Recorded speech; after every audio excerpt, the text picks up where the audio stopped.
You're now listening to the Listen Up Podcast.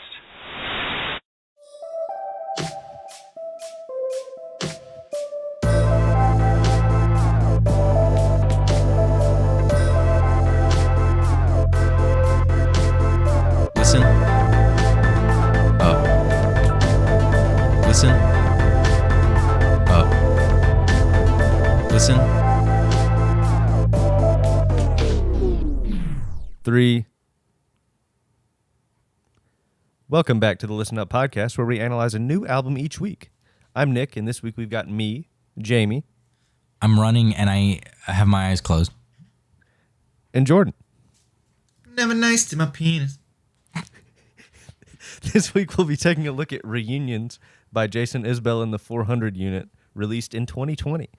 Really quick, if you want to keep up with the show, you can find us on Twitter at @ListUpPodcast and on Instagram at @ListenUpPod. That's where we'll make any announcements regarding the show or merch. Speaking of which, if you'd like to support the show, you can find merch at interestpointproductions.com or at the link tree in the socials. So regarding the selection this week, Jamie, why'd you pick this little hootin' hollerin' humdinger of an album? Well, so it'd been due for our. It had been about time for us to do another Isbell album. Because at some point, like I said, we're gonna work through the entire catalog. So it was about. We have to do one at least every 2 months, just to torture Jordan. Yep, Exactly. Can't let him get away too easy. I mean, well, I guess when did we do the Nashville Sound?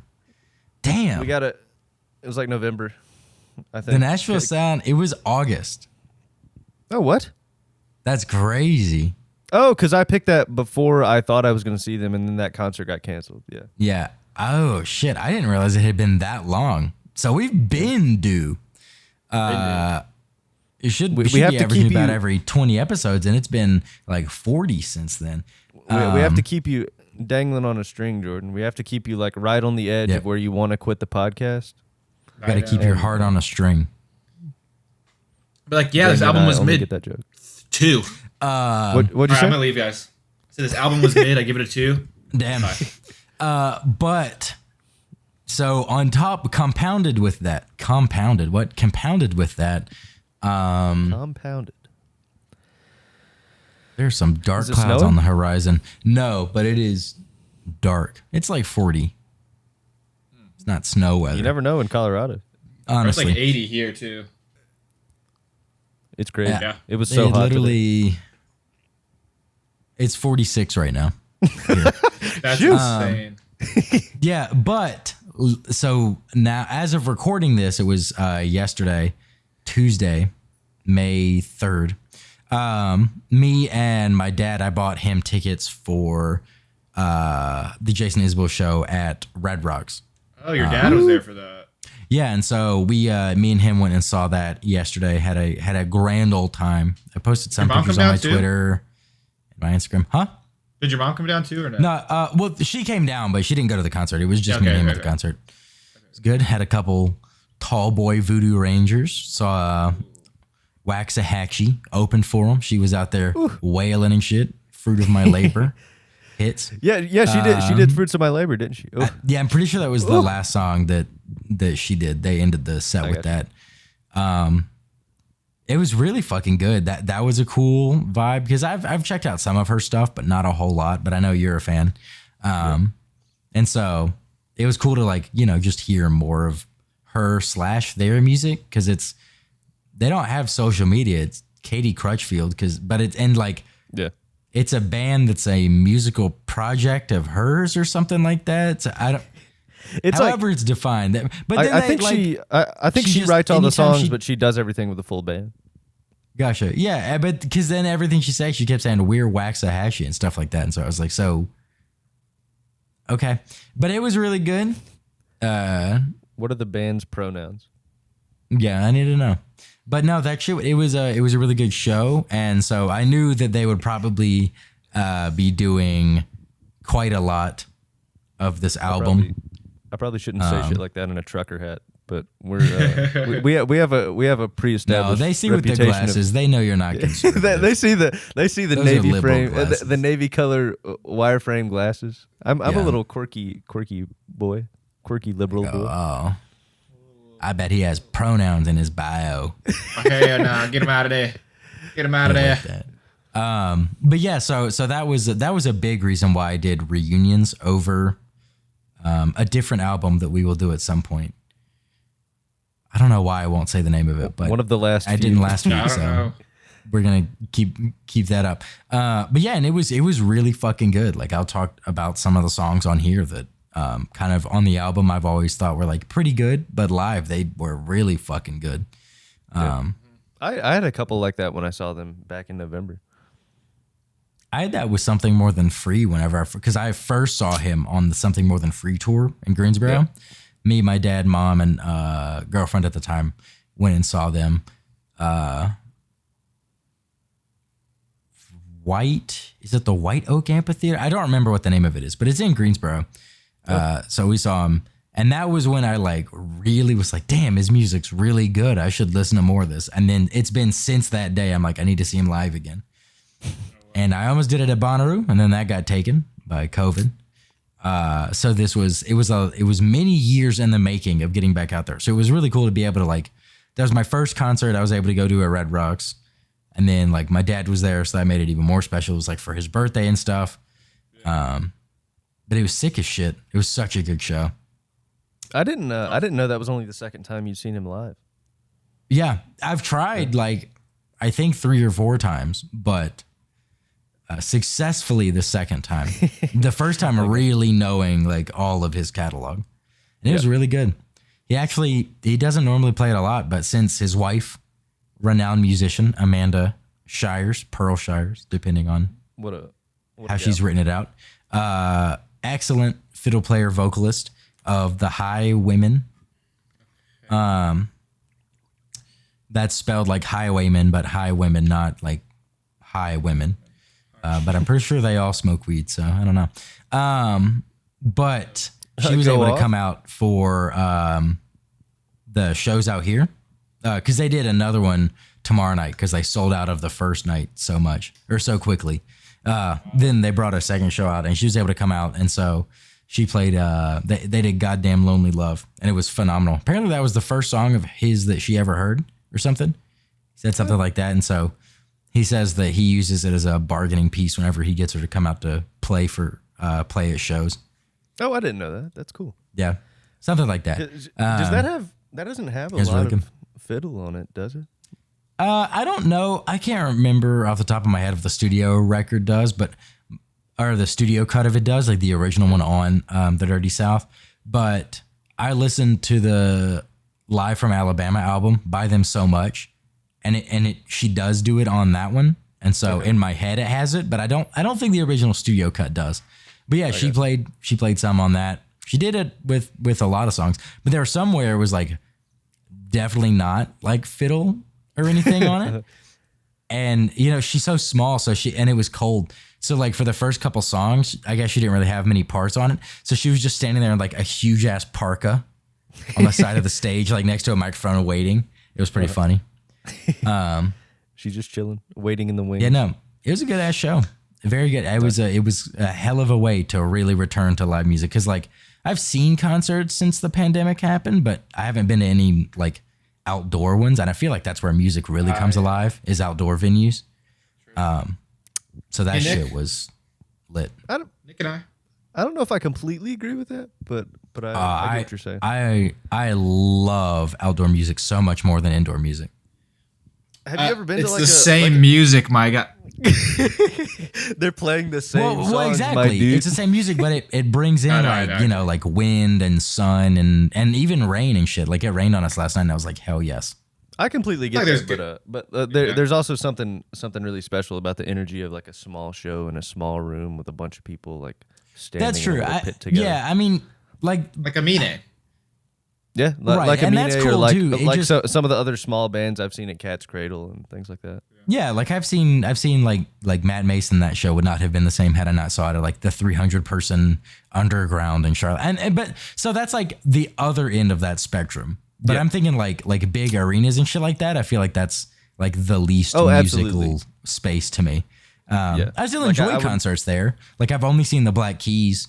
Both times were in like big arenas and shit like that, but I would much If rather you can't see have a small, intimate someone indoor. in like a big setting outside, at like like a huge amphitheater instead of like PNC Arena. Right.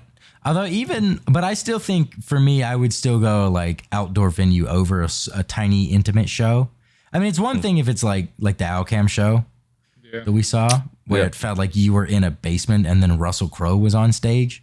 That was that was a fever strangest, like one of the craziest nights of my life, just out of sheer strangeness. Like being there before the show and having the fucking stand-up comedy opener who turns out to be LP's wife, followed by Australian, very like bubblegum feminist sex positive pop by Holiday Sidewinder dancing in like a yellow leotard, trying to dance near Zach and Zach kind of turning away. I don't know. That shit was so watching like grown heavyset dude bust down like singing every word to Baby Oil next to his wife who was just clapping and supporting him. Then Russell Crowe introducing Alex Cameron. That shit was fucking insane. That was an insane evening. Just started like at White the Duck show, and ended with just what the fuck. Before the show, just hanging out and like seeing like Roy and Alex just walk through the crowd, like to leave through some door, and like people just like waving at them like they're friends, just like concert attendees being like, "Hey, what's up?" Like just casual. Like, yeah, just that shit was bizarre. So I mean, they're like I've had very good concert experiences, but my favorite concerts are like outdoor venues are really where I just like to feel nature while listening to music. Absolutely. Yeah. And the music you listen to is very like, I feel like conducive to that environment too. Like right. Although even at Bonnaroo, seeing like Gambino on an outdoor stage like that shit was hype too. Yeah. But festival outdoor venue is a little, it's a different vibe than. Yeah, I was about to say.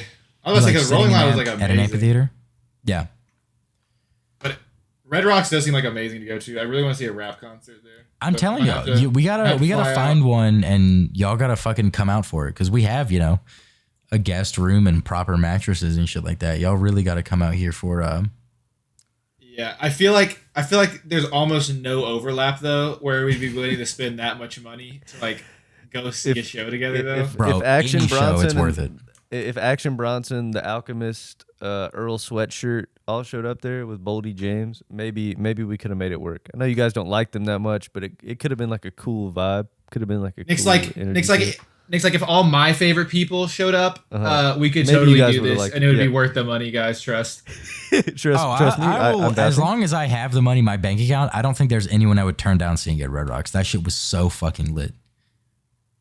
We're also closer to like me and Nick would have to probably pay for like a plane ticket there and back. Definitely. What do you mean, probably? Yeah. Are you driving? Boy, I'm more at probably as in like if I go. I got put the probably in the wrong. They're probably in the right. Yeah, okay. I got you. If I went, well, actually, I might have to. Fly. I don't even know. I could drive, but I could run. Could run it in. could do 2 12-hour days again. Yeah. All good. Just go. No, but Forrest Gump, run over there. No big deal.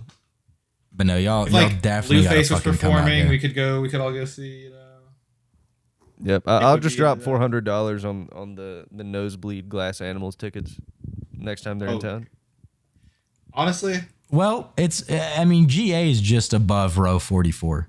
Dude, the Glass Animals, I need to see them at Red Rocks. Them and RKS are on my short list of like RKS would be must amazing. sees at Red Rocks. Yeah, I think they're having a show there now that we mention it. They are. Yeah. I wasn't able to get tickets for it. I was gonna say it probably sold out. They sold out immediately. RKS is that popular? Mm-hmm. Especially for like hippies. Damn. Yeah, absolutely.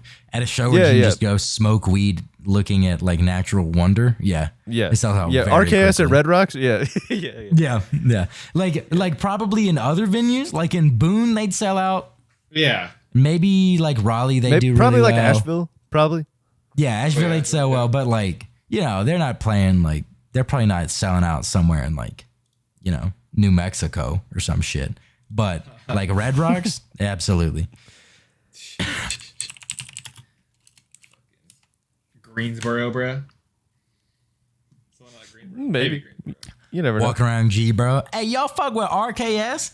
I'm Their being singer too hard just on transitioned, and their bassist is non-binary. Y'all fuck with that? You get Wait, curb really? stomped. They'd have a rough time in Dallas. Austin, you're good. Any other city in Texas? honestly. Don't go. Houston borderline. I don't know. Dallas probably be a bad time. Yeah. Gotta skip the Midwest. And no one should go to Waco. No Oklahoma. That'd be scary. Bad time. You're gonna have a bad time. So that was why I wanted to choose this album. Yep, we got back around to it. It was really good. Yeah, I'm glad you picked it. I was gonna say it took a little bit for this album to really connect with me as much as the others, but it really did. Yes. Well, you think so? You think it did? I had that for sure.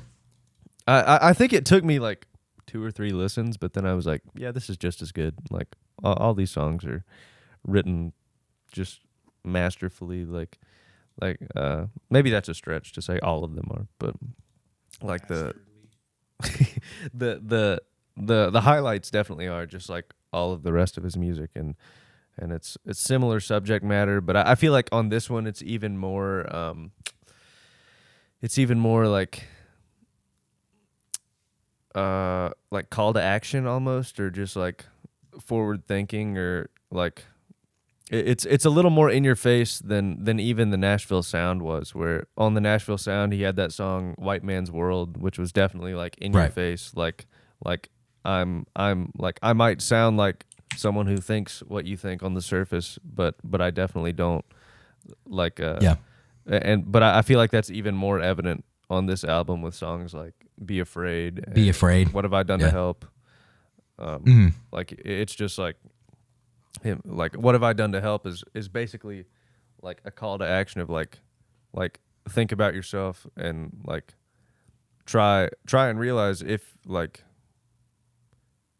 you actually haven't really done anything to help the state of the world, or like the things that you care about, or a line from one of his songs that from an album we've never talked about, from the song Alabama. I'm like stuttering. Alabama Pines. What is happening? Nick's fucked up. I'm going. What? From Alabama Pines. He says, "No one gives a damn about the things I give a damn about." I just love that The line liberties that we can't do without disappear like ghosts in the air. And I think it's funny because like you could definitely be on the other side of the spectrum, caring about vastly different things than he cares about, and maybe interpret that like for your cause. But when you really know like what he's talking about, it's just as empowering of a call to action for like, no one gives a damn about the things I give a damn about. Like you can give a damn about like leftist causes just as much as anyone on the right can care about like more conservative causes. Like yeah, I don't want to go into like some political spiel or anything, but like it just shit makes me mad. I just see shit all the time on the internet that I'm like, how can this happen? Like it. Yeah. It's like it's 2022. Like a drafted Supreme Court opinion where they might try to undo Roe v. Wade. It's a whole lot of dumb shit. It's just it makes me so mad how fucking like selfish, arrogant, and stupid people are to be like, oh, this is only a matter of one, not even true, killing babies or whatever. I'm like, first off, that's scientifically wrong. Also, you don't care about the people you force to have children. You're not pro-life. You're pro-control over women and like removing agency from people, so they like have to stay more like weirdly submissive because you're a fucking psychopath who needs power or some shit. You can't just let people have freedom to live. It's hard for me to talk to other people about these things because it just doesn't make sense to me. Like it just literally doesn't compute in my mind. I'm like, I don't know. It's so hard to put into words like how much I can stress like why do you care? Why do you give a fuck? Like, It literally just if the you're science making exists, life harder for yourself by like really having this weird backward ass like 1950 mentality. Like, is life not so much harder for you if you like really care about things like that and like want to control that? Like, just let people live. Women are people too. Treat them like it. Don't treat them like second class citizens. Jamie coming out with a radical opinion. Women are people. You heard it here first. Women are people. That Listen up, rights. podcast. Dude, that's fucking. Dude, I'm a bleeding blue fucking liberal pussy. Because I think women are people. Thank you for kind of succinctly wrapping up what I was trying to kind of say, but we don't have to spend too much time on that. I feel like we've gone over it before. If you're a misogynist, you literally have to be clinically stupid to like be a misogynist. You're clinically stupid. Your IQ is 40. What are some other good ones that I keep meaning to make a shirt out of? And maybe now's the time. Now's the time I'll finally get around to making that shirt. If you're a misogynist, you're literally stupid. I'm gonna do that. Oh man.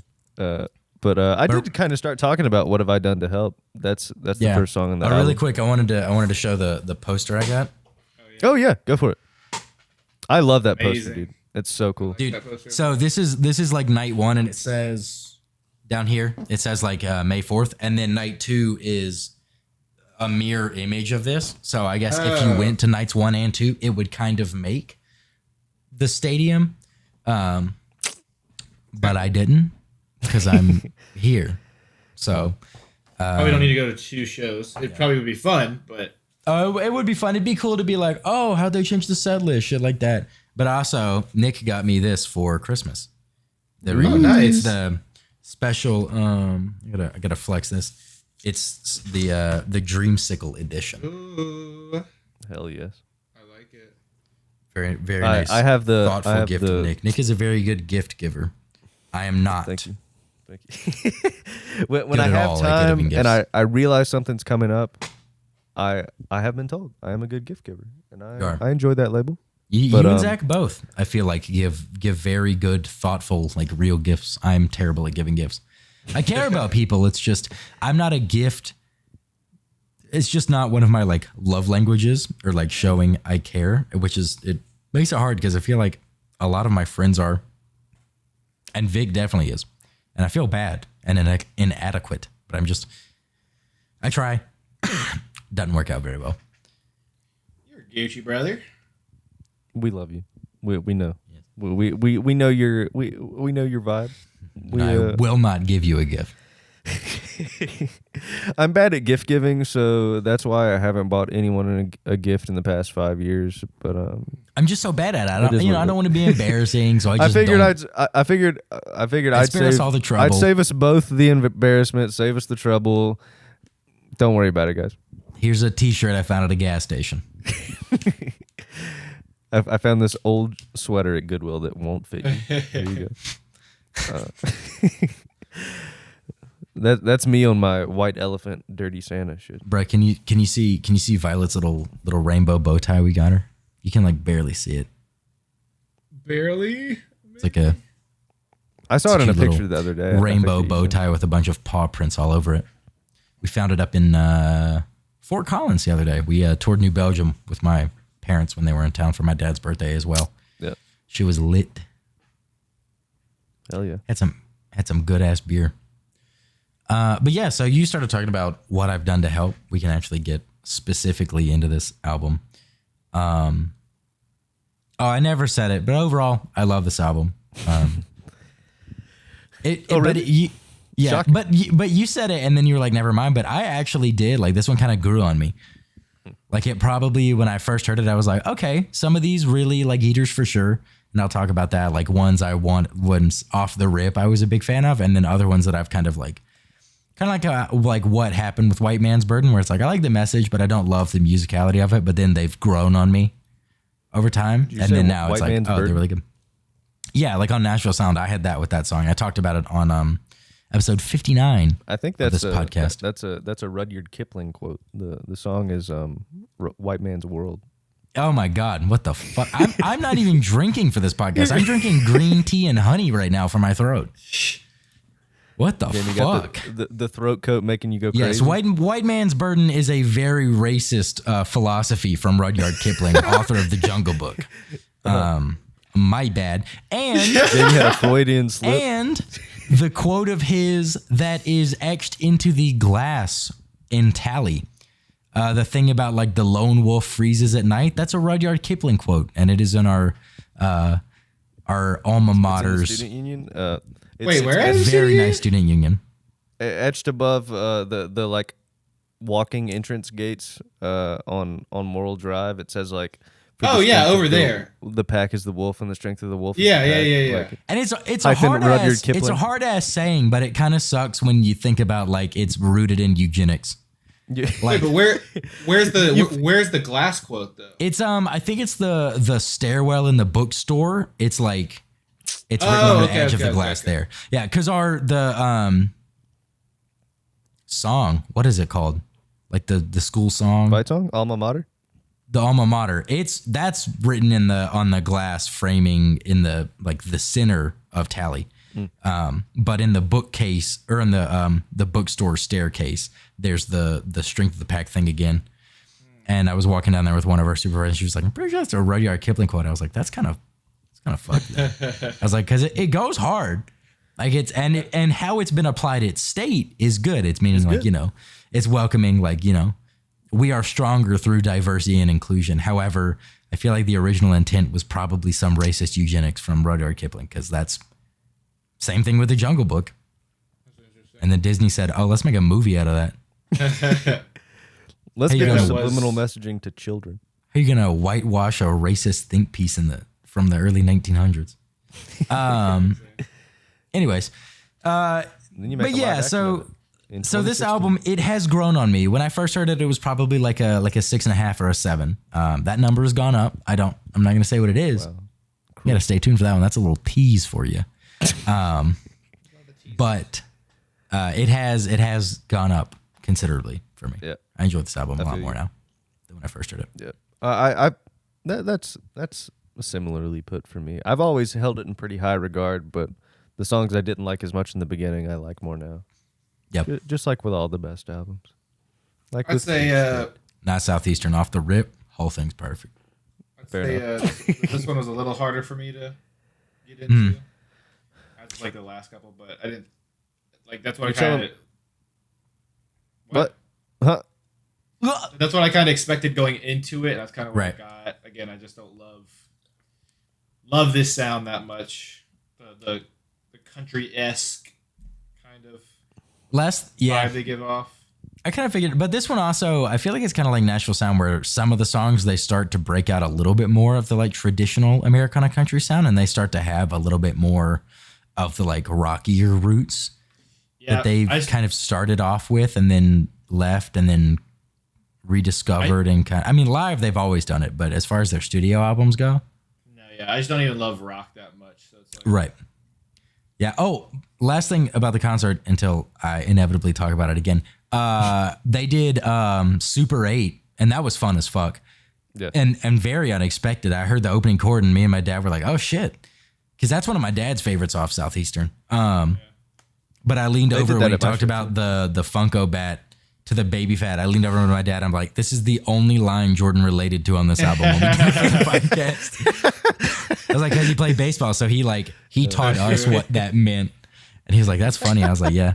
So I just that actually I could not hear that song and not think of like you being like, "Do you guys know what that is?" And I was like, "No." And we actually learned something on that. Yeah, that shit was so funny. When worlds collide. Yeah, that was a fun tidbit that I told my dad. But yeah, what I've done to help was one of those ones. It was one of the 4 singles before the album, right? It was that one, Be Afraid, Only Children, and Dreamsicle. Dreamsicle, right? I think so. Yeah, that was that one that it had to grow on me. I'm over here thinking like I would know. Like I'm like, was that the? You're sitting there like, why would what I was even? it? Why would I even? After thinking about it for half a second, I'm like, I would not know the answer to that. I do not know this. But I just yeah, like that hear a was question. one, I'm like, gotta think about it. that song was one that it had to grow on me, and now I really enjoy it. Yeah. Pretty much the only song that kind of like has stayed the same in my mind the whole time has been Be Afraid. But yeah, What I've Done to Help, it's like, you know, really good. Makes you talked about it, kind of makes you do a little bit of like introspection, like a call to action, introspection kind of. What have I done to help? What have I done to help somebody save me? What have I done to help? What have I done to help? Not myself. What have I done to help? What have I done to help somebody save me?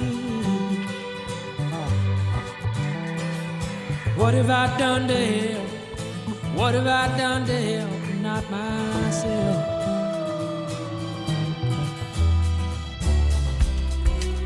Thought I was alone in the world. You know, Yeah. kind of vibe, which I really enjoy. But it's also just really fun. I think they opened the show with it yesterday, so that was cool Okay. to hear. But it's followed by Dreamsicle, which is one of my top ones on the record. Me too. I love that song. I will say creamsicles are better than dreamsicles. They're what's creamier. the difference? I looked it up. Is it like a brand name? Well, a dreamsicle is made with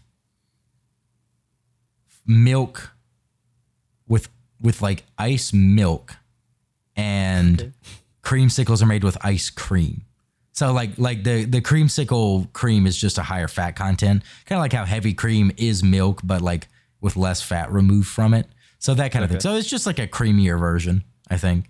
And dreamsicles maybe were like first or whatever, because I think we might have caught them at like the tail end of dreamsicles. I feel like I've consumed both of them, but creamsicles are like one of my creamsicles are like my go-to, like reach in ice cream, or like the rare instance I buy something from an ice cream truck. Yeah. Creamsicles are fucking god tier to me. I love that flavor.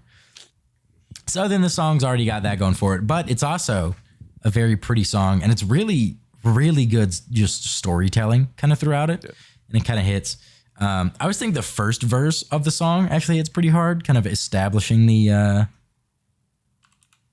the young narrator who's going through like a divorce or separation. You hardly ever see a song from the point of view of a child. Right. Normally it's like the woman's falling out of the relationship, or not the woman, but like it's normally the people in the relationship, but it's the perspective of like the kid being stuck in. Yeah. It's kind of like it's kind of like why I think Highway 20 Ride fucks me up so much by the Zac Brown band. Because it's not the divorced dad's like lamenting his failed relationship with like the ex-wife, but it's like trying to go through the trouble of explaining to the kid why they have to like exchange custody, and like he's crying and so I think that's kind of thing where it's like a unique perspective that just hits you a little bit. But that would be hard. It starts off sounding like a good like chill song, and then like as you listen to the words, it's like, oh damn, he's actually pretty sad. But the guy, I guess we're leaving town again. We're moving out and moving in. Got to break the news to all my friends, but they won't care. They'll just find another face to fall behind, to take my place, to run way out past second base and just stand there. I guess we're leaving town again. We're moving out and moving in. Got to break the news to all my friends, but they won't care. They'll just find another face to fall behind, to take my place, to run way out past second base and just stand there. Dreamsicle. Kind of the idea of like moving around so much that you never get established enough to have like real friends beyond playing like pickup baseball as a kid in the summertime in the 80s kind of thing. So yeah, I just the first verse for that always gets me. And live, this whole song actually, like, it touched me, my heart more than I thought it would, like the whole time live. I mean, it's still Elephant is still the saddest song I've ever saw. Oh my God. I am fully sober right now. Elephant is still the saddest song I have ever seen live. Like that shit was insane. But this one, like, you know, I was singing along to it and just vibing, but it kind of caught me just right where I was like, damn, this It's gonna make me feel some shit right now. Yeah. I always, whenever I play some of his stuff in the car with my family, I'll play this song sometimes. And like the third or fourth time I did it, I was like, I feel like if my dad really listened to this might hit home for him a little bit. Is he a child of divorce? Yeah. Okay, I was like, I feel like he would relate a lot to this, like just playing sports out in like the yard and stuff, and like he was a little older when his parents divorced, but I was like, it would probably still hit a little bit, and then it was just funny. It's me. I've had a totally my fine parents home life. Yeah, my parents have so been I would imagine happily married. Yeah. I don't know if he's ever like really paid attention to it, but yeah, I mean, just funny. But this song's great chorus. But I really like I guess it's still the chorus. It's just like, I don't know. He's very good at writing songs that have the like theme and variation for choruses, so like they're slightly different. But I really like the second one. Dreamsicle on a summer night in a folding lawn chair. I'm still packing up my room. Got to get home soon. New sneakers on a high school court, and you swore you'd be there. My heart's breaking through the springtime, breaking into June. We need help. A dreamsicle on a summer night in a folding lawn chair. I'm still packing up my room. Gotta get home soon.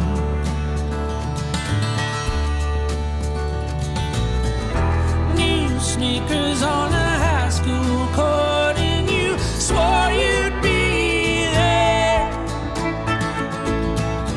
A heart breaking through the springtime, breaking in June. That shit always hits me really hard too. And live, that was the part where I was like, damn, that hurts. Yeah. Just like the whole refrain of hearts breaking through the springtime, breaking into June. I always love that. Yeah. And how they end the song with it and kind of repeat it a little bit. Yeah, talking about like the end of it's talking about like heat lightning and because that's the other thing is like coming from like a southern, like a small southern town. Like I know the vibes. Like I never, we kind of aged just out of playing a lot of pickup sports. And like I live far away, but like, I mean, I would go like as a kid, we would like jump on a trampoline with my neighbors and like we'd play just whatever baseball. We'd like, do the thing where you take your shoes off and that's like your bases in the yard and shit like that. So that part hits out. And then the when he's singing about the like heat lining in the evening sky. And then, it goes back into hearts breaking in the springtime breaking. Like that part for me, I always feel that a lot too. To end the song. Riding around in my go-kart in the backyard. Good time. Driving it into the trampoline and denting the pole. Had a go-kart? Someone who shall not be named. Nick had a go-kart and we had a lot of fun with that. We would we had a game where two people would drive in the go-kart and then everyone else was trying to throw soccer balls and hit the people driving and riding in the go-kart. Yeah. And once you had a certain amount of lives or something.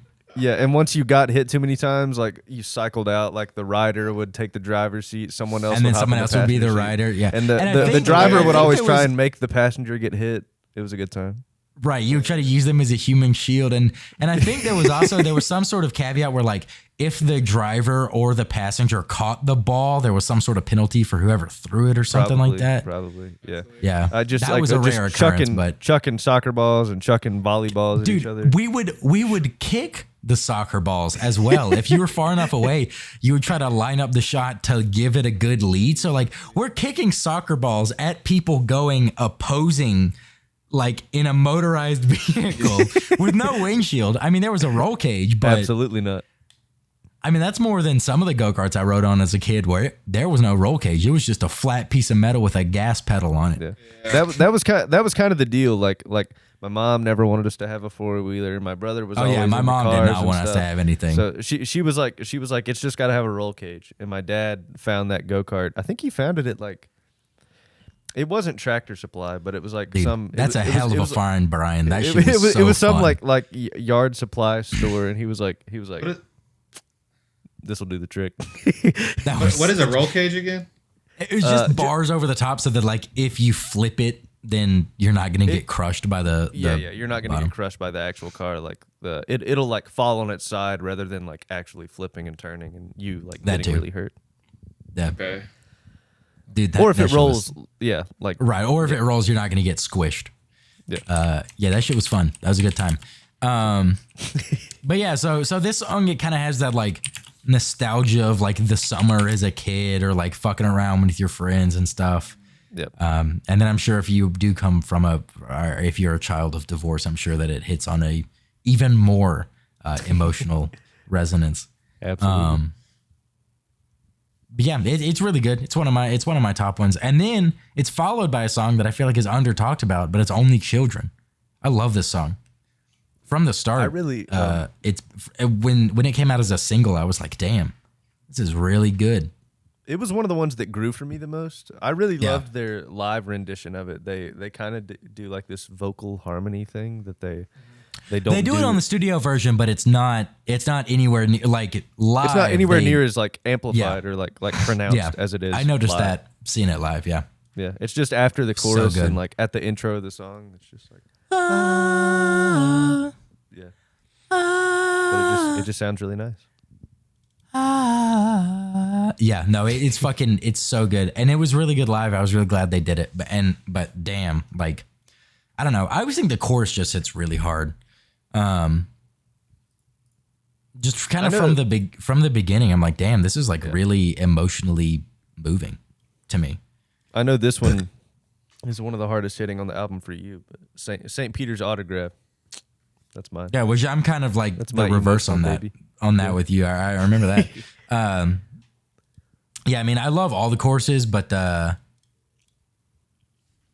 yeah, I mean, this shit's just really good. Talking about like the things you do as a kid that then for one of this song is like not a love letter, but like a reminiscing of one person about like a friend of theirs who kind of, they just wound up going down a little different, like two different sides of the same like artistic journey, and they wound up like ODing and dying and like from substance abuse and shit like that. And like the narrator just happened to like get out of that, like avoid falling into that pitfall of the artistic endeavor. But I mean, like the second chorus I love. Are you still taking notes? Hydrocodone in your backpack. Maybe these words will hold the beast back. Will you read me what you wrote? The one I said you stole from Dylan. Over encouraged only children. That shit's really good. Are you still taking notes?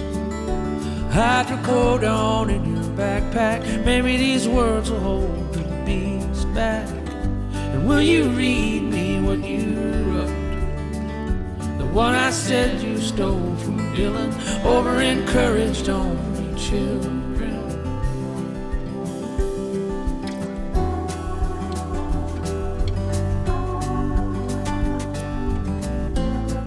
Followed then by the fucking the bridge, heaven's wasted on the dead. That's what your mama said when the hearse was idling in the parking lot. Yeah. That shit. I don't know how you can listen to that and not feel just feel that. I never really paid too much attention to the song for a while. Listening to it, I just liked the sound of it, and then you like mentioned what it was about, and I was like, I need to listen to that shit again. Yeah, I had that with The River when talking with you when the first album came. I was like, really? It's about like a hitman kind of thing. It's about a criminal for hire. Yeah, but I remember I was talking about Only Children. You were like, I was like, leave her body in the Delta, leave the weapon in the weeds. Like, what do you think it's about? And I just didn't catch it. I just didn't catch that at all.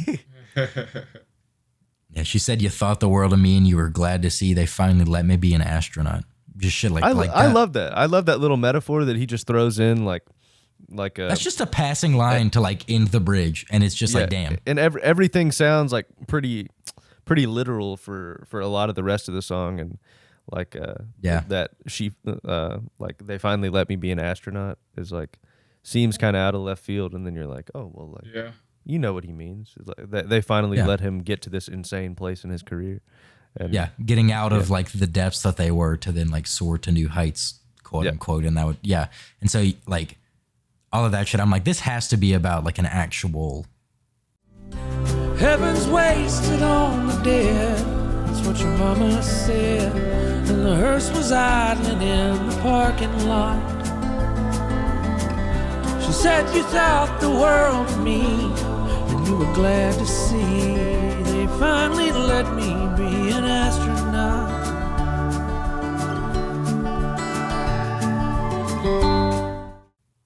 Like, because a lot of his ones, he kind of emulates whatever the narration is. He kind of emulates being the narrator. But this is one of the songs where I'm like, this has to come from somewhere real. Like some of this. Yeah. Yeah, I think I've heard him talk about that before, saying it takes a lot to write about your own personal experience in a very masterful and like well put together way, but it takes even more to write from someone else's experience that you haven't lived yourself in a way that still sounds true and authentic. And that doesn't sound like you're just lying. Yeah. That doesn't sound like you're like trying to appeal to something that you really don't know much about. But he's been great at that for as long as I can remember. Like on like Traveling Alone, he's just like listing off teeny, like not teeny tiny cities, but like regional truck stop cities. Yeah. like how many people know what Ybor City is? Yeah. Like he's really good at that, and we're and talking John about Prine is rebuilt really good parts at and shit like that. Yeah. And he's just so fucking like, there's one of my favorite quotes I've ever heard someone talk about Jason Isbell was I went through a period where I like was watching people react to hearing like when that trend blew up, people listening to songs for the first time, like you know, like typical, like, you know, grew up in Atlanta guy, I'm gonna listen to Led Zeppelin, and just like kind of people using that as a reason to listen to other music and shit like that, which maybe somewhere along the line inspired my thought for what this could be. I don't know. But someone was doing that with, I think it was Cover Me Up. It was something off Southeastern. And he was like, man, there's 1,000 ways to say everything. And this guy gets the perfect one every single time. I don't know how he does it. And I was like, yeah. He's like just an insanely gifted songwriter. Yeah. And it's also he practices quite a lot. It's not like that's a good way. Like a lot of it is I know he does like hella revision for songs and stuff. Like he takes the craft is very serious for him. I've heard him talk about it. It's also crazy because he says he's a guitarist first and a songwriter second. Yeah. And I've heard him talk about it, especially if you ever see him live. Someone like asked him a question on Twitter about songwriting, and he said you really have to treat it like a 9 to 5. When you sit down, if you feel like you don't have any inspiration, you have to do everything you can to work through that, and try and pretend writer's block isn't a thing. Like you have to work it out, and like you have to get someone else to look at it. Like I know Amanda looks over a lot of his like songs. I'm pretty sure she looks over like most of everything and like helps him refine pretty much every demo before he even takes it to the band. I'm pretty sure. Yeah. And I learned that because I think he said, I don't know if it was his first draft or it was the first one that he gave to Amanda for If We Were Vampires. Yeah. And the only note that she wrote back was like, fuck you. Yeah. because she thought it was She's so like, good. Fuck you, I'm crying or something like that. Because he said normally like the first or second drafts, it comes back, it looks like a book from an editor where there's like, you know, like red ink all over it. And yeah, that was the one note was like, fuck you, I'm in tears or something like that. That song, dude, he played that song live too. I was like, this song hits fucking heavy. That's just one of those otherworldly songs that you hear and everything clicks and you think it's like a human being, one person came up with this. That's insane. Yep. That was, but we talked plenty. I know I don't fully remember because it's been, 30 weeks, but I know we definitely talked about that song a lot on episode 59, the Nashville Sound. And yeah, so this is another one for me where it's just like the songwriting's great, the music goes perfectly with it, and it just, I don't know. It's been a very emotionally moving one since the start.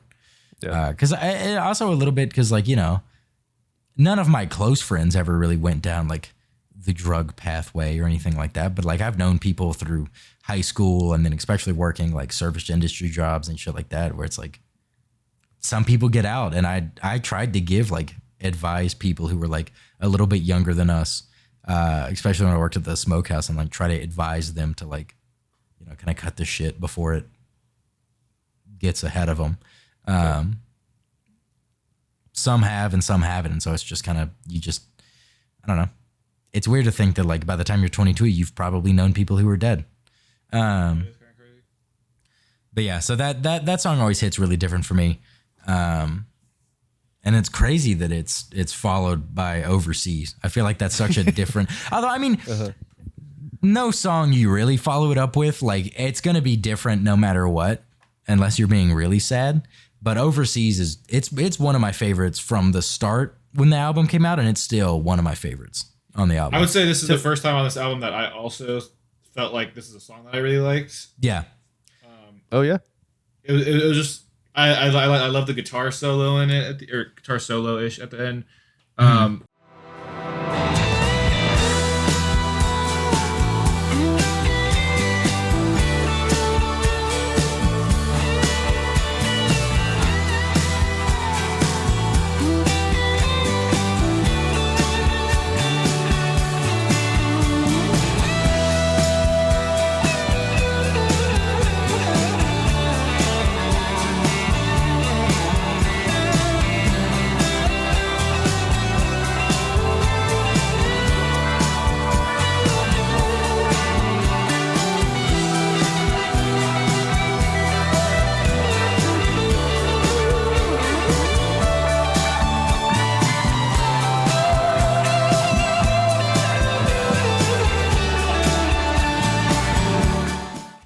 And just like the overall, I just really like the music in it, I think, as well. Yeah, I mean, like, once again, the writing's really good, but yeah, this is where this is the most, like, just guitar-driven kind of anthem feeling vibe. Like, this was, and unsurprisingly, this was one of my favorites at the concert, too. They played this, and it was fucking, like, because they played this, the encore, it started raining on us it started drizzling like the last 15 minutes of the concert, and then it really started raining in the encore, and this was the song they started with. Oof. So this started with the like the guitar belting out at the beginning, and then it goes into the vocals, but it started with like the encore started with that like just soaring guitar looking out into like the rain in the distance and shit. Oh dude, it was chills. Both because it was like 45 degrees and raining, and also from like emotionally, I was like, oh my God, I definitely have goosebumps now. That shit was crazy. And in the studio version, this is actually the only guitar solo that Jason himself plays, Jordan. So for what it's worth, this is the only one in the studio on this album that he plays the solo for. Every other song, he's playing like the rhythm kind of stuff, and then Sadler Vaden from North Myrtle Beach. He's playing the good Myrtle. Yeah, good Myrtle, fucks good that. Myrtle. Fucks. I mean, North Myrtle. Myrtle's scary. It's the good Myrtle. It still sucks, but like South Myrtle. Yeah. It's better Myrtle. Yeah. It's better Myrtle. We'll say that. Better. But yeah, so this is his solo on the on this record. Yeah, the whole song is so fucking good. Yeah. I love it. It starting off with this used to be a ghost town, but even the ghosts got out. This used to be a ghost town, but even the ghosts got out. And the sound of the highway died. There's ashes in the swimming pool. I saw you on your wedding night, and I watched you sleeping in my arms. You didn't wash your makeup off, and you woke up looking scared as hell. And the sound of the highway died. There's ashes in the swimming pool. Like, the imagery that this man uses is fucking insane. Like, there's something to be said about like the subject matter of the song is already kind of dark, just sad, just like longing for something, and the mood of that combined with the tone of the guitar in that final solo, it really just sounds like there's something to be said about a kind of like a crying guitar solo. Yeah, just a guitar solo that's like takes the place of like extreme sadness. Like, right. Yeah. It's just, it's so good. It gives me chills like every other time I listen to it. I mean, it's, dude, yeah. And then live, it was really fucking, like, I could literally talk about every single line on the song, but I won't. But the chorus is really good. The My Love Won't Change with the like, kind of like, I'm pretty sure it's got to be some sort of like whammy bar dives kind of sound on the, that kind of shit going on is really good. But, my love won't change. My love won't change. My love won't change a thing. You're never coming back to me. You're never coming back at all. And the waiter made a young girl cry at the table next to mine tonight. And I know you would have brought him to his knees. But you're overseas.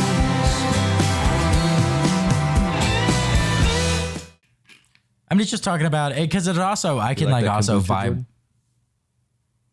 What the? Why did you interrupt Jamie to ask that? Because I know you hate it. Oh, I was gonna say I can also like vibe with, like, I can connect with it because, like, you know, I married a very not necessarily chaotic, but like, you know, just a, you know, like, I guess quote unquote wild personality woman and stuff like that. So the shit like the waiter made a young girl cry Jamie. At the table next to mine. No. There was a good quote happy about wife, that happy where life. it was like you the solution. Better relax. The solution to like being in a relationship with a wild woman is not to like tame her. It's to like encourage her to like keep feeding that fire, which is what I do every day of my life. So, but yeah, so the lines where it's like, and the waiter made a young girl cry at the table next to mine, and I know you would have brought him to his knees, but you're overseas. Just that kind of shit where it's like, you are such a like strong-willed person that like I know like you would solve lots of problems, but you're doing your own thing elsewhere, and I just can't. Yeah, so that kind of like longing and a little bit of that, I can fuck with that. But the like second half of the second verse, but I saw you losing faith and I was watching when the light went out. You know what revolution means, and you know it's not an option now. When in the song, for some reason, that always just really sticks out to me. We'd stay here and fight it out with a love that we could weaponize. But I saw you losing faith, and I was watching when the light went out. You know what revolution means, and you know it's not an option now. And our love won't change. Like with the, I think it's the way that he like vocally delivers that. He kind of belts it out a little bit more than the other lines on it. I don't know.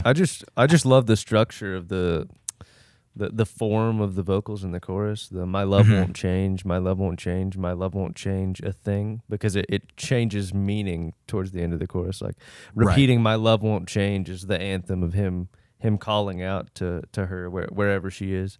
Like how like she's just far away and he misses her and wishes she would come back. But my love won't change a thing is that declaration, like even though I love this person, like it's not working right now. Like, they're going through it. Yeah, and the just, you know, like the helplessness of being like that far away and that kind of feeling. Like you know, it happens. But the fucking I couldn't leave my father here to finish up his life alone. That kind of shit. Yeah. Just throwing like passing lines like that. I'm like, damn. That's a passing line. Yeah. And I saw Yeah, and the part my partner overseas, my dad dying. yeah. Like I want to be there to support you doing your thing, but like I can't leave my dad here to die alone. So like just nothing I can do, but like, you know, you're going to go do your thing. But yeah, where he says, and I saw you in our daughter's eyes last night when she caught me in a lie, and I need you here to make us both of us believe, but you're overseas. I couldn't leave my father here to finish up his life alone.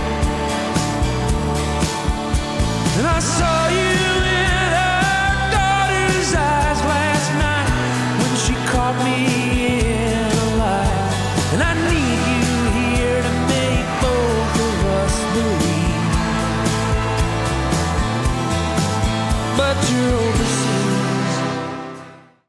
Just like getting increasingly more like, fuck, I need like that rock to come back into over here. And then, yeah, ending it with, does your heart rest easy where you are? Do they treat you like a star, or do they call you a refugee from overseas? And that's like the end of it. And then it goes back into the guitar and then it ends. Every time chills, like with that ending part. I love that shit. It's such a good song. I don't know how it wasn't a lead single for like, or how it wasn't any of the 4 singles. Yeah, I mean, maybe they wanted to like, you know, you want to keep some heaters for the album, and they probably knew, they were like, yeah, this one's gonna fucking this one's kill. great. And it is. I'm pretty sure like by far that and Dreamsicle are like the fan favorites of this album. Okay. Yeah, and dude, this shit, I mean, like literally, I think the whole time they played the song live, I had goosebumps. Yeah. Like the solos, they went way harder on than on the album cut. So good. I think Amanda had some fucking violin going back and forth with him at one point. Very good. His voice is so much more powerful than you think it is, and you hear it live, and you also hear it on their Georgia Blue album, that covers album. There are a couple songs on there where he's like wailing, he's like screaming and like stuff ways I've never heard him sing before that are like really impressive. But you really hear him touch on that in this song too, especially when he's that does your heart rest easy where you are, that part. It sounds painful to sing. Yeah, no, for sure. Yeah, I mean, it sounds painful to sing physically and emotionally, is what I meant. Right. Yeah, no, he's definitely got that like that southern with a little bit of natural distortion if he really pushes his vocals like that. Yeah. And he can really belt shit out if he wants to. Mm-hmm. He's just a very talented musician, like all around. Yeah. Makes me jealous. All you have to do is for the next 10 years play guitar every day, and you might be half as good as he is. Yeah, every time I want to, like, I either listen to him or like if I watch like live performances of him or watch him in person, every time I'm like, damn, I really need to like learn how to play like chords with 3 fingers and with a slide on one of them for like soloing and lead shit, because it sounds so good. And him and Sadler are both really good at that shit. It's a very like southern rock skill set to have that I just need to develop because it sounds so fucking good. Their KEXP set where it's just them two is really good. Mm-hmm. Yeah. I mean, they're both talented as hell people. 2 boys and 2 acoustic guitars jamming out. Yes, sir. 2 boys and 2 acoustic guitars playing some fast grass acoustic shit. Do some fast grass flat picking type shit. I'm all about it. Yes, sir. Sounds like I just got back from Merlefest. That was recent. That was really recent. That was really recent. It's a bluegrass festival in Wilkesboro, North Carolina. I actually didn't really have many notes for Running with Our Eyes Closed, River, or Be Afraid. My note for River was a nice, calm story, nothing more, nothing less. Very peaceful. Incredibly peaceful, heartwarming story about a criminal for hire. I can't believe I never caught that shit like until you said it, and I was like, oh, huh, yeah. The part where he says the part where he says what does he say? Last night I woke up screaming at my wife. That part's just really funny to me. I don't know why. Like, it sounds kind of like it's out of nowhere in River, but I just think it's really funny. I don't know. The song is like. The song is now I'm tired and I just can't get to sleep. I've been a wolf among these sheep for all my life. The lake of fire, it consumes me in my dreams. And last night I woke up screaming at my wife. Now I'm tired and I just can't get to sleep. I've been a wolf among these sheep for all my life. The lake of fire, it consumes me in my dreams. And last night I woke up screaming at my wife. Yeah. River is my savior. She's running to the sea. It's just like it sounds That's like so this, fucking funny. It sounds like this like country ballad that your grandparents would sing, and he's just Right. singing about killing people for money. Yeah. It's just so funny. It's I love it. Wash my head when I've been sinning. Wash my knuckles when they bleed. When they bleed. Ooh.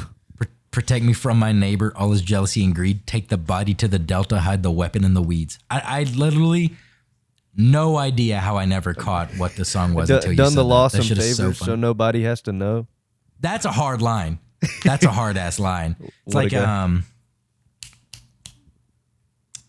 what fucking song is it where he talks about it's not him, but it's someone else.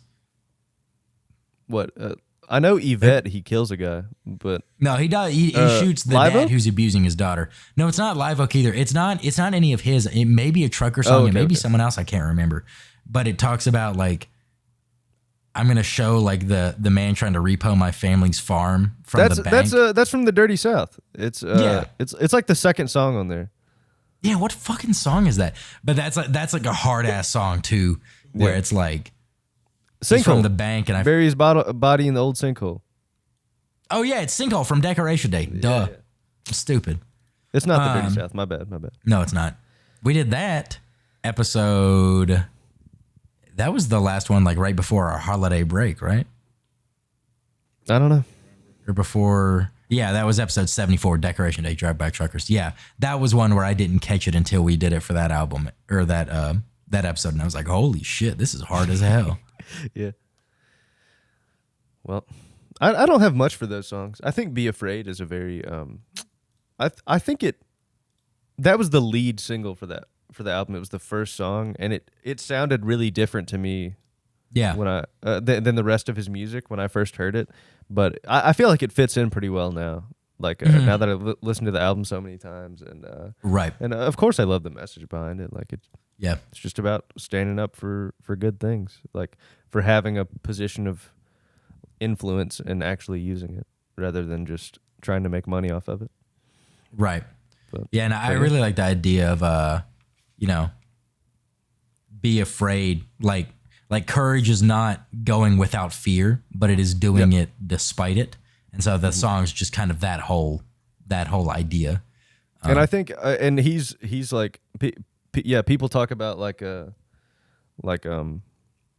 bark versus bite, like you have to walk the talk. Like he did that especially with like COVID vaccine statuses for concerts and things. He was one of the first people to really push for that, even before it was like a nationwide standard for venues. Like I know like that's the reason my concert got canceled that I was supposed to see with him like last August when I was in Houston.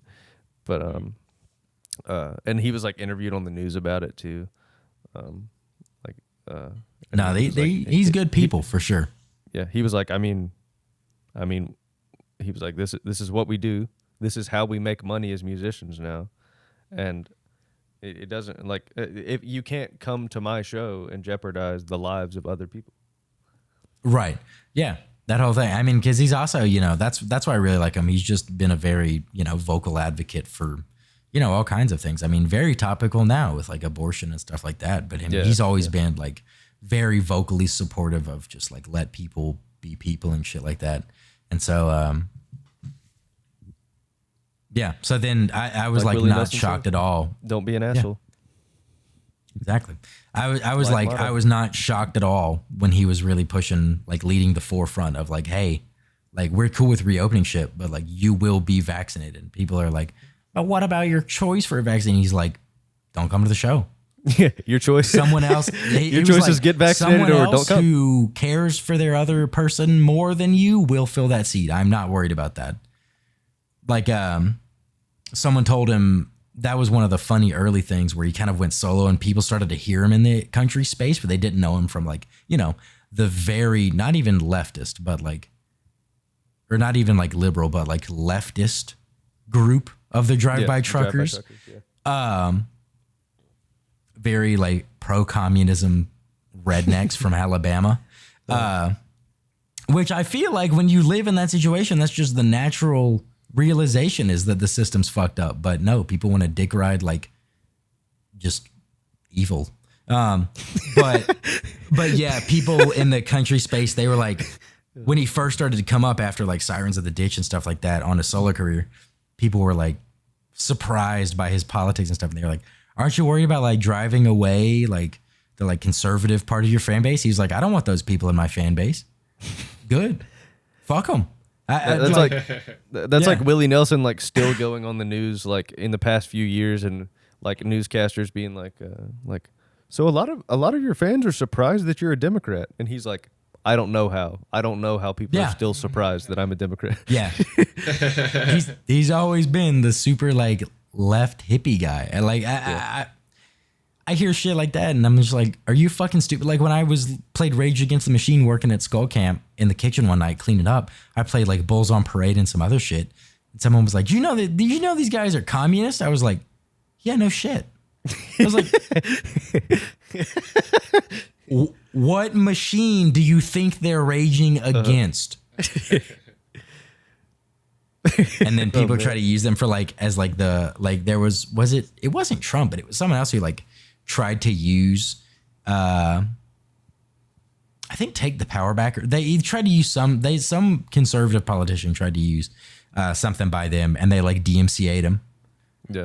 They're like, hey, we're going to sue you if you keep using this. And it's like, bro, you're the machine that they are raging against in this song. Haven't they literally? What did you think Bulls on Parade was about? Huh? They've literally like played at riots and protests. Like they stormed the Wall Street Exchange during a music video. Yeah. That's like a point of pride for them is that for like 20 minutes they shut down the New York Stock Exchange. Real quick, also, I was just going to put in my 2 cents. Be Afraid, the only note I have for this one is that I kind of liked its intensity a little bit more. Mm-hmm. Like, he just brings a little bit more of that roughness, I guess. Yeah, a little more roughness, a little bit more like faster pace with the music and shit like that. Mm-hmm. Yeah. A little bit more like the rock side instead of like the country side a little bit that I like. Again, I don't enjoy all of it, I'd say, but like this kind of hit a little bit of a string that I kind of like. Be afraid, very afraid. Do it anyway. Do it anyway. I gotcha. I can see that for sure. You might like some of his older stuff off of. I say some of, because you definitely wouldn't like all of it. Say like. We would have to like. Like is a strong word. Someday we'll go through and we will curate a playlist of his music for you that maybe the Jordan you Jason wouldn't Isbell like, playlist. but it would at least open up your idea of him more. Because he has many songs like this. However, they're like 2 or 3 per album, so it's a pretty wide spread. But me and Nick can compile the rock side of Jason Isbell for you sometime. Palmetto Rose. I love that song, dude. Especially like just visiting Charleston so many times and realizing the connection to the song before I even looked at the lyrics. I was like, he was just naming roads and like sections of that South Carolina. I heard that, hearing shit about I was like King Street, and I'm like, I know where that is. And like the idea of like the Palmetto Rose, I'm like, I know exactly what that is. I've seen them like selling that shit at Christmas time. Yeah. Then it's about a trucker that crashed. It's a fun. That's like that's the first part of the song. A little disconnected, but Palmetto Rose and the AC vamp. But yeah, so Nick, did you want to talk about your emotional emotionally evocative song on this album? St. Peter's Autograph. I won't spend too much time on it. I just really love it. It's like, Yeah. it's such a point of just pure compassion and empathy and like, and grace for someone that you love, because I have heard him talk about this song a bit, and I think the song is kind of about someone who Amanda used to know who died somehow, and I think just from context clues in the song, I'm not sure if I read it somewhere or if it was an assumption I made, but it sounds like it was like an ex that she had, or like someone that she used to like be possibly romantically involved with, because it sounds like I'm not sure if it was that or if it was just like a really close male friend. Yeah, maybe it's that, because it sounds like he's trying to diffuse feelings of jealousy or like tension in some of the With words that he the chooses. third verse. Maybe, yeah, when he says like, let him dance around our room, let him smell of your perfume. What do I do to let you know that I'm not haunted by his ghost? Let him dance around our room, let him smell of you. Yeah, so I'm also not sure if it's like, if it ever was romantic or if it was just like, just a very, very close personal relationship. I don't know. Yeah. Regardless of what the specifics of the relationship were, he's taking any sort of negative emotion out of it, and he's just saying like, yeah, I'm here for you. I know this is incredibly hard, and I know you care for me right now and for the indefinite future. Like, there's no reason I would be jealous or like angry for any part of this situation. Like he says in the song, right. I've got arms and I've got ears and I will always be right here. Like, it's just like those are some of my favorite songs ever. It's just endless compassion for someone that you love. The old agape love, Yeah. Yeah. I mean, this one, like, especially like being in a like long-term, not long-term, like obviously the indefinite future relationship, but I mean like being in more so being like in a committed relationship for like the last almost 5 years, I guess, like with Vic and stuff. It's like, I totally, especially the like at the last half of the first verse, what's that distance in your eyes? Has your faith been compromised? What can I do to help you sleep? I'll work hard and work for cheap. What's that distance in your eyes? Has your faith been compromised? What can I do to help you sleep? I work hard and work for cheap. Sometimes it's nothing but like that kind of shit where it's like, if Vic's either like slightly sad or to the point of like tears and shit, there's nothing I wouldn't do to help like ease, like I have an endless desire to like do whatever I can to ease that pain or like sadness, or just like make her laugh or whatever. So yeah, I definitely resonate quite a lot with that idea throughout this song and others like you mentioned. Yeah. There's something about that emotion that like you don't feel all the time, but when it happens, you're like, it just like all encompassing. I feel like it's like you're kind of joking around, like just being your normal self, and then you notice something's wrong, and you immediately like I've heard you talk about it, like even if like you've been drinking or like you're like in a like different state of mind, like you notice something's off, and your brain just switches to a different mode, and you're like, wait, what do you need? How can I help you? Like are you okay? Talking about being like getting scared and sobering up and shit like that, but like for me, it's like the quickest I've sobered up is seeing like Vic like starting to get sick or something, and then I'm like, all right, gotta help. 100% fine. Yeah, I'm going into caregiver mode. Like regardless of how much I've also been drinking, it's like anything I was thinking, my only focus is like, I must take care of this person. Yeah, so that's our Southern gentleman coming out. Southern gentleman. Give her a plate of collards, mashed potatoes. We'll never give anyone collards because you don't like collards with a little apple cider vinegar. They're too bitter. I do not fuck with collard greens. Come on, I don't. I love a lot of Southern cuisine. Collards and okra, I can't get behind. Okra is good Okra? as hell, man. You You gotta like okra? You nah. don't even like fried okra? fried okra is good. I think I still like okra. The texture is just like kind of weird. Okay. you back on the you back on the hating green vegetables, huh? Yes. Remember we had that. Okay, sorry. I thought you forgot. I stand by that. I don't like really green tasting things. Fair. I'll eat any fruit, but vegetables, I'm a little more particular with. But like onions and peppers, I love. But I don't. Those are basically like spinach just is good. Carbs, just rice. Yeah, I bad just for eat you. bread products actually. I eat unsalted rice. Okay, chill. Not cooked either. Just You just Like- just crunch on it. Like that guy on TikTok, popcorn. who cooks, who just air fries like chicken with no seasoning and eats it, and people are like, "Bro, like just use like paprika and garlic salt," and he's like, Yeah, "Bro, that's I actually- calories," and they're like, I actually don't "It's know like who you're talking about. it's like 10 It's- calories, dude." It's insane behavior. It is like insane behavior to watch. But That's eating But disorder. yeah, like no matter how much I've been drinking, if Vic starts to throw up, I'm like, yeah, sure, I'll hold your hair back, like whatever. Like I've literally, I think, stood there and been like almost asleep on a wall before, like standing above the toilet holding her hair back because I'm Falling like asleep like a about horse. to go to sleep, and I'm just like, I have to help as well. Well, And I've done that for other people. Like I did that. Me and William took care of Zach at the end of year celebration we had at my parents' place, where Zach went to sleep in the floor of our family kitchen on a I've been dog cared bed. for a time or two.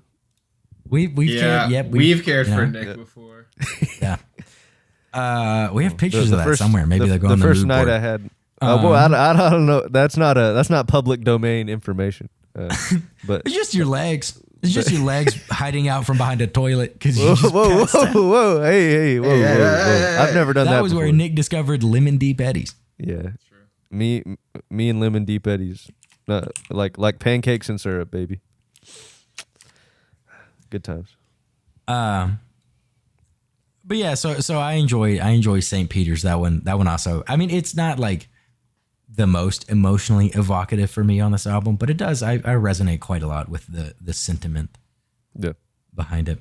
I feel you. It gets easier as a fucking banger. Yeah. though. As someone who's never really been addicted to anything besides, I guess, caffeine, Yeah. the song everybody still the song still really hits home. I love it. It's so good. The chorus is really fucking good. It's It's easier, but it never gets easy. I can say it's all worth it, but you won't believe me.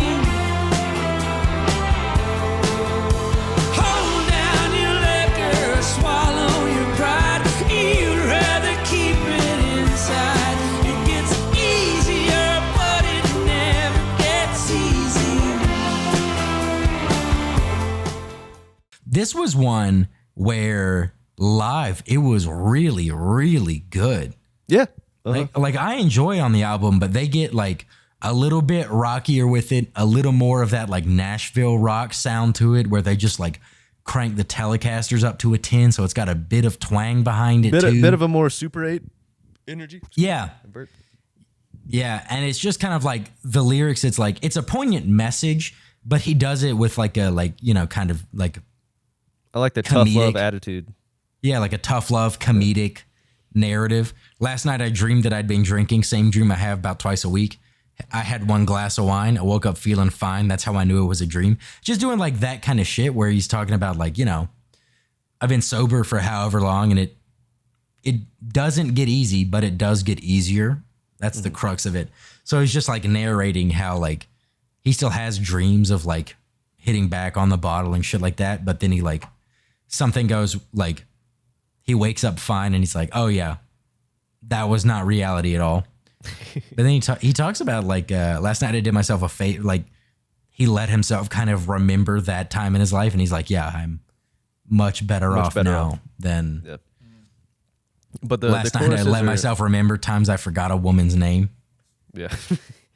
The choruses are my favorite part. The hold Yeah. down your liquor, swallow your pride, but you'd rather keep it inside. That Yeah. and I actually love the Dude, hearing the whole crowd shout that at the concert was that was just a moment where I was like, this is really good. yeah Music is cool. yeah. But one of my favorite lines, you talked about how he keeps the theme of his choruses, but he varies like some of the like secondary lyrics that might not be like the song title. One of my favorite moments on this album is when on the second chorus he says, "You can't expect her to follow." Bro, I was gonna say that shit. She's fine with her wine and her weed. I just love that idea of like, maybe you have a problem that you have to control, but that can't control the people around you. That can't control the people that you care about. Like, you have to conquer that yourself. And like, if they like to kick back and drink a little wine, smoke a little weed, let them have at it. Yeah. Silver lining. Yeah. I can say it's all worth it, but you won't believe me. You can't expect her to follow your lead. She's fine with her wine and her weed. It gets easier, but it never gets easy. It never gets easy. Talked about it on that side. Sorry, I stole your thunder. No. That I definitely wholeheartedly. I'm glad that you said that, because that 100% for me was a highlight, and even live, I was like, it's coming. I was like, I know where we're going. Yep. Yeah, it's just because I assume it's about, like, Amanda. I assume Probably, that you can then extrapolate to more, but yeah, just so fucking good. His delivery there, Yeah, man. very good. Outside How of did that, you guys feel about not having children but still listening to "Letting You Go"? And the song's still making me really sad, even though Yeah, I've it's still never it's, even it thought makes about me having sad. a Like kid. whenever I watch fucking Inside Out, shit like that, where it's just like it's just like the passage of time, and like any song or movie or anything like that. It just reminds me that like I was it's more so like I don't think about when I have a kid and they grow up, because we'll see. But it's more so like, damn, I was 10 and like I was this kid, and I've kind of like, I can't get that time back, and I just haven't been like cognizant of that for the last like however long. So that's where those kind of songs fuck me up more, is thinking about like, damn, I am experiencing the passage of time and I'm not, and then like the existential worry of like, am I taking control enough? Am I slowing down enough to like really, how do you know you've left the glory days, or how do you know you're in the glory days before you leave you're in them? the good days? Shit like that. So yeah, that's where those songs fuck me up, is because I'm like, damn, am I like really taking advantage of this time I've been given, or am I squandering it? Dude, That's where my head goes with those kind of songs, and that's why it fucks me up. To this day, one of the scenes in that movie is like the worst ever, as in like, when I saw that, it like broke me. Yes. No, they're like have we talked about this before? Are you I don't talking know about if Inside Out? Yes. Dude. What scene are you talking about? Well, okay, enough time has passed. I don't fucking care about spoiling it, obviously. No, yeah. Like, Just talk about it. spoiler alert, guys. Just jump ahead 30 seconds. Spoiler or alert, something. Bing Bong. No, literally, the Bing Bong is like that boy got murked. That dude, that was like this. I remember seeing it. I remember watching it, right? I forgot. I don't even remember who I was watching it with. It was like 2 or 3 years ago or something. Yeah. And my man's just like, oh, we gotta get to. I'm like, oh, okay. And I could see in his eyes. I could see in his eyes while he was going up that hill, bro. I was like, oh no, that he was gonna sack it. Dude, for me, I knew it.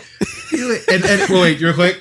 The things that get me in movies is sacrifice. Like that. Yeah. Like that is what makes me cry so easily or get emotional in movies is sacrifice, and it's easy because it's like fictitious, Right. Obviously, it's like telling a story, but like anytime it's like, that's why, again, Jordan's spoiler. reading the Bible, like, damn, dude. But like, even like This guy going crazy. That's why, honestly, Rogue One was like, I think it's a good Star Wars. I remember when it came out, it got so much hate, and it's a legitimately good movie.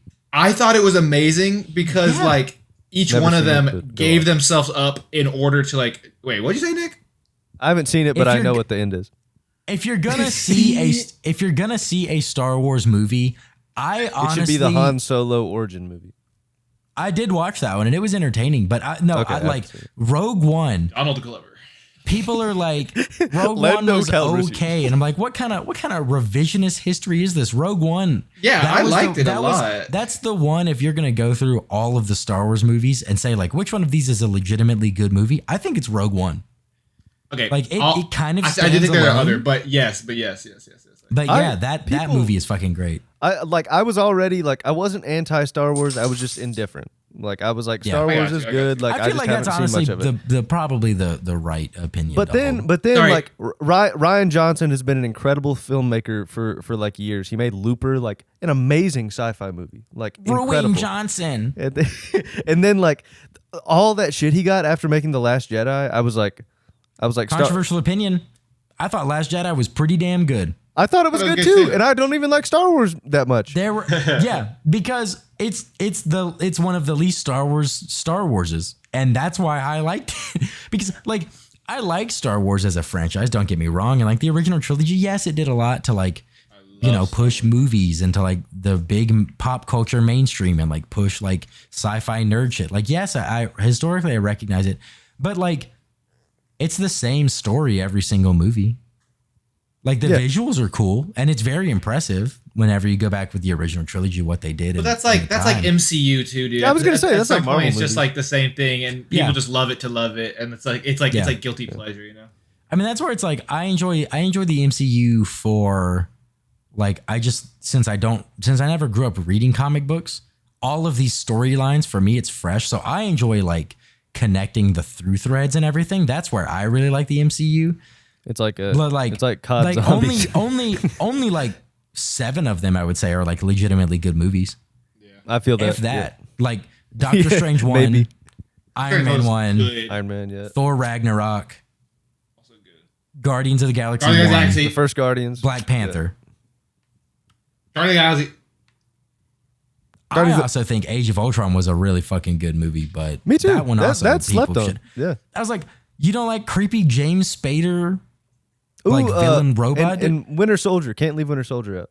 Winter Soldier is a good one too. It's great. Yeah, so there's but like of the like 25 and like the Spider-Mans are also good. Oh yeah. Oh yeah. So like I didn't see the newest one though. I mean, for the most part though, I concede. I'm like, yeah, it's like a superhero movie. Like I think you're the one person in America who didn't see Spider-Man No Way Home. That's crazy. Far From Home, I think, and then I didn't see the.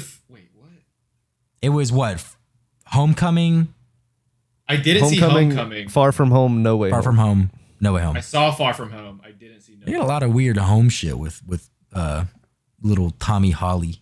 Old I thought Into the Spider-Verse though. But one of the it's weird because like I just said like, only 7 or 8 of them are legitimately good movies, but when dude fucking talk about sacrifice in Endgame with Iron Man, that shit fucked me up. For like the next 5 minutes going through like the funeral scene. I would do that shit. I was like, that one I wasn't as it was still sad, but I came in at like the first. Again, when I tell people this, they hate me because I came in like the first Marvel movie I saw was like still have never seen an original Iron Man. What? Iron Man 1 is like the good one. Yeah, have never seen that. Came in at Guardians of the Galaxy. Then the next one I watched I think was Doctor Strange. Also very good.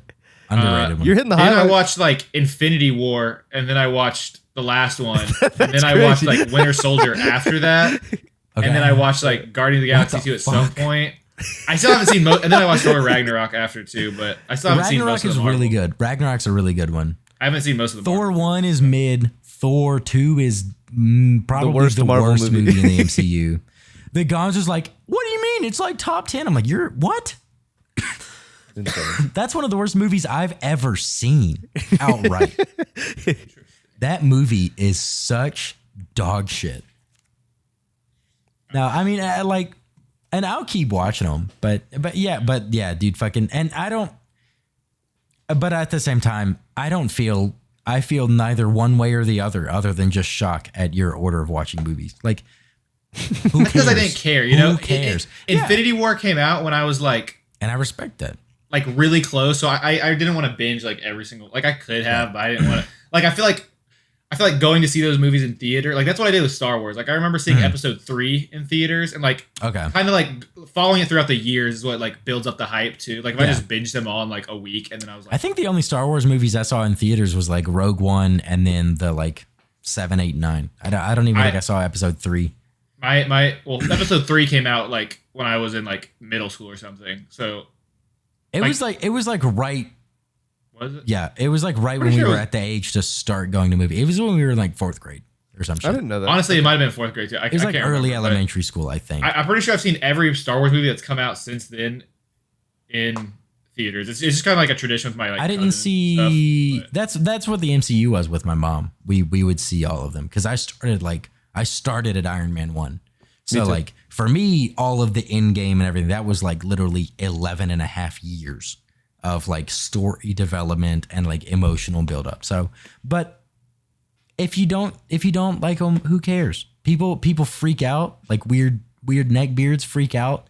If you're like, I actually didn't watch them all in chronological order, then it's like they like freak out. But you're like, totally undermining the integrity of the story, I'm like, who cares? This guy saw Captain Marvel 250 times. It's only been out for 2 weeks.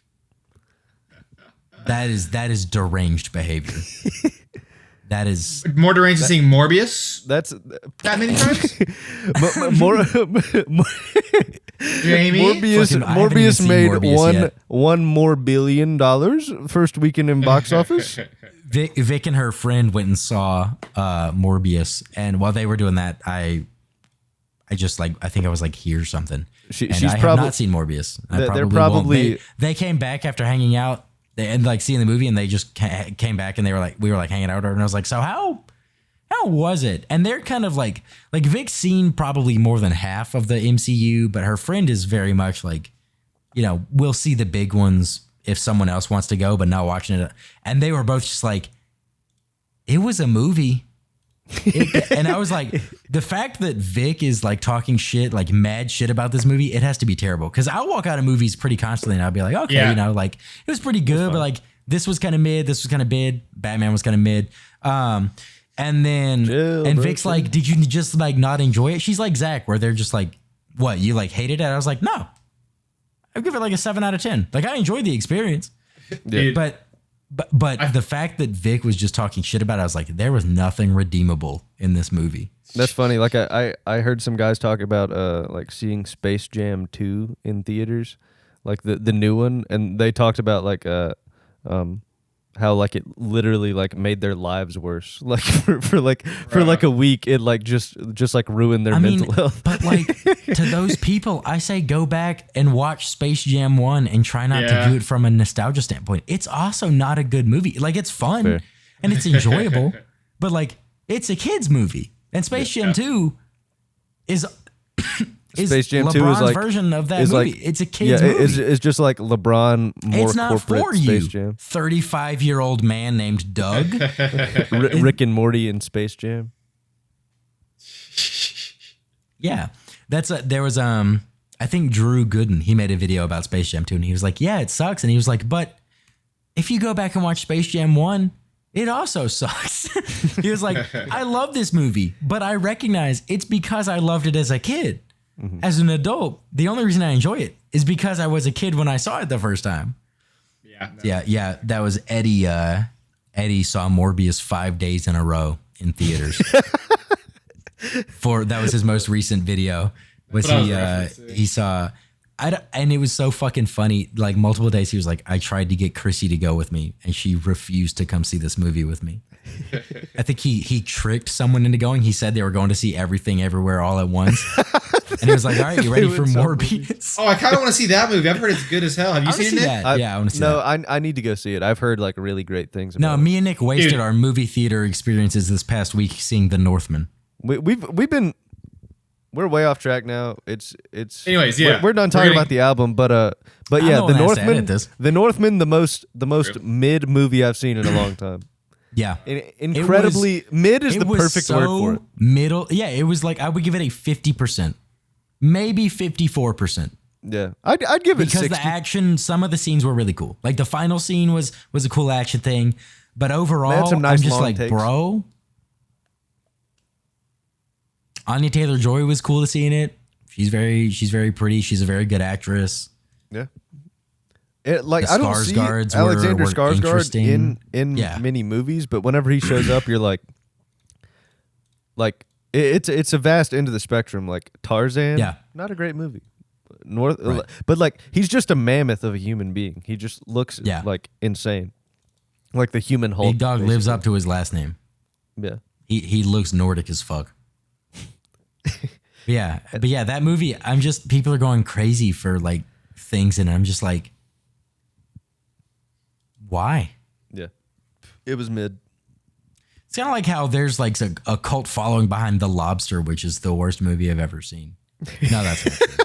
The Thor 2 is the worst movie I've ever seen, but that wasn't far from it. Lobster's close. It's that was one where you, me, fucking Zach, Sarah, and William watching that shit in our college apartment, and we were just like, okay, wait. Yeah, the last 30 minutes are just like, the fucking all right. The nurse dry humping him. Yeah, just watch the movie, guys. Bizarre fucking experience. Actually, don't watch the movie.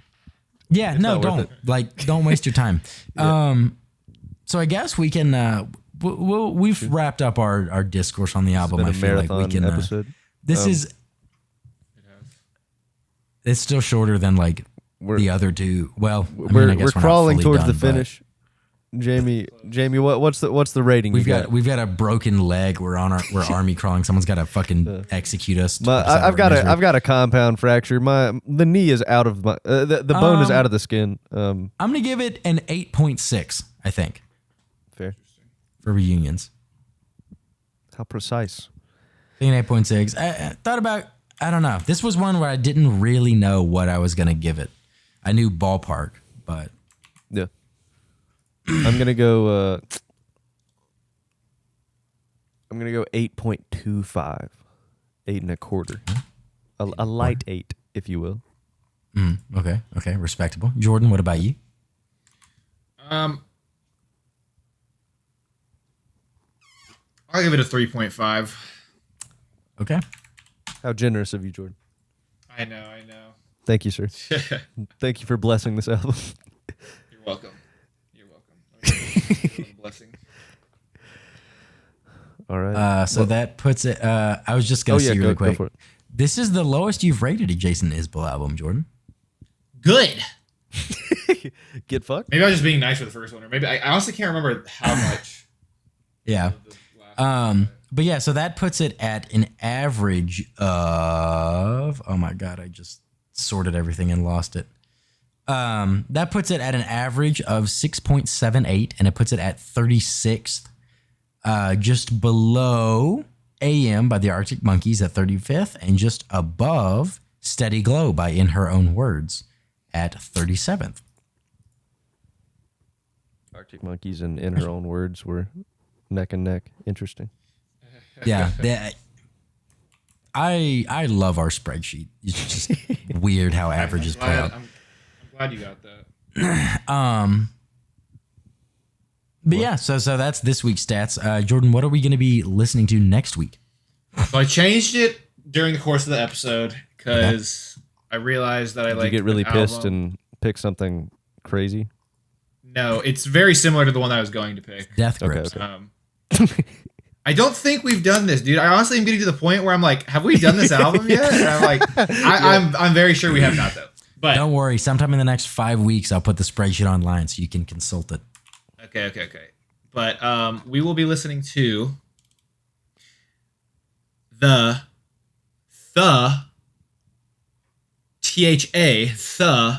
Carter 3. Let's go. Okay. Zach's going to be ecstatic for us to do this album. Does Zach love it too? I actually didn't know that. He's a big early Wayne guy. He was Dude, he was my exposure to Lil Wayne growing up. Early Wayne, I've been getting into early Wayne a little bit more too. I'm like, yo, it's like that perfect 2000s like hip hop. You're like, oh, aren't you guys sad you missed the Lil Wayne Blink 182 tour? I actually am. Dude, no. I legitimately remember seeing that and almost getting tickets. I'm pretty sure they canceled the tour. I'm pretty sure they did. Dude, unironically, I should have gone to that. But I cannot do Blink 182. It's just not my kind of music. Like that. I don't listen to it that much. I was just gonna go for Wayne. Like Tristan, Nick knew from Forbush, biggest Blink 182 fan I've ever known. Interesting. Wait, what? That what that adjective you used? Loves Blink 182. Biggest Blink 182 fan I've ever known. Their I didn't realize it until we took a cabin trip and he was just anytime he got the aux. You ever just, vibe in a hot tub to Adam's song while drinking tequila and Coke? Because I've done that before. Wouldn't recommend it. Jamie, I hope this is the album that turns you on to Lil Wayne. I hope it's the album that finally breaks through that. Their singer was one of they kind of motivated the CIA to declassify a lot of alien documents. I didn't fucking know that.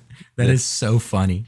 He it was like something that he was really passionate about for a long time and like kept digging up research on it, and he actually dug something up and like caused enough of a fuss for the government to be like, okay, like, how did he find we that, don't bro? know what's in these sick. pictures. That is kind of insane. But yeah. Yeah. I'm excited. Respect. I have the Carter 3. high hopes, honestly. Yeah. I'm excited. Yeah, so I guess recent listenings. For me, I've really come around to St. Paul and the Broken Bones' second album, Sea of Noise. Yep. I texted you all about that today because I was like, yep. How have I not like really fucked with this album for years? I've always thought of it as an okay album, but it's really good. Yeah. So I don't know what I was doing there. And then other than that, just like most of Jason's catalog, because just gearing up for the concert and shit like that. So. Yep, I feel you. I've been listening to a lot of Jason to the band Whitney. I've like coincidentally like really gotten back into them recently. I kind of slept on their covers album whenever it first came out. I really liked I've always really liked Strange Overtones because that was kind of a random song that was that I knew that they covered. That's like a pretty small David Byrne, Brian Eno song, and I love the original version and I love their version of it. But yeah, a lot of Whitney. A fair bit of Howdy, where the W is replaced with two V's because it looks like a W, but it just looks quirky. Outside of that, That sounds like it's right up your alley. Yeah, it is. Some Austin, Texas, like lo-fi indie guys, sad boys, love it. But I bought Harvest. The record's called Harvest Moon, I'm pretty sure. I feel ashamed for not knowing that. Yeah, that Neil Young record. I bought that because I love the song Harvest Moon, and I love the song Unknown Legend, and I just saw it in a record store, and I was like... Old Man? Is that on there? Pretty sure it's on Harvest. Well, no, it's Harvest Moon, right? It's not Harvest.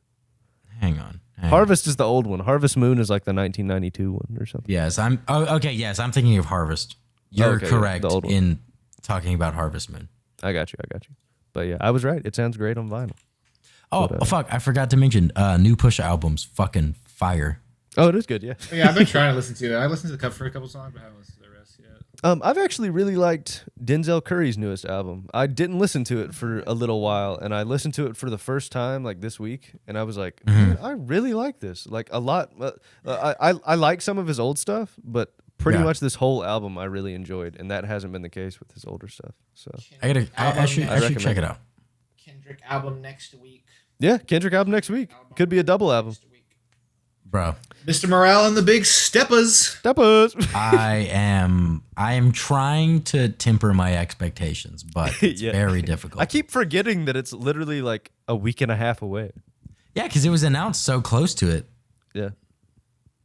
But the Denzel Curry song with T-Pain, I forget what it's called, but it's good. Gotcha. I don't know when that comes out. I'll need to check. Pretty sure it's also May 13th.